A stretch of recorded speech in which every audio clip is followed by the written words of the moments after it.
Hi అండి. ఈరోజు మధ్యాహ్నం లంచ్ అయితే ఏం చేశానో చూపిస్తానండి. సింపుల్గా బిర్యానీ అయితే చేశాను. వేడిగా కుక్కర్లో చేసుకుంటే తొందరగా అయిపోతుంది, సింపుల్గా ఉంటుందండి. టేస్ట్ కూడా సూపర్ ఉంటుంది. కుక్కర్లో చేసుకుంటే చాలా బాగా అవుతుంది. పలావ్ లాగా అవుతుందండి, టేస్టీగా.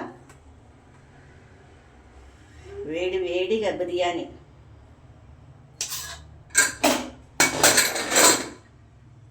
దాంతోపాటు రైతా, ఆనియన్.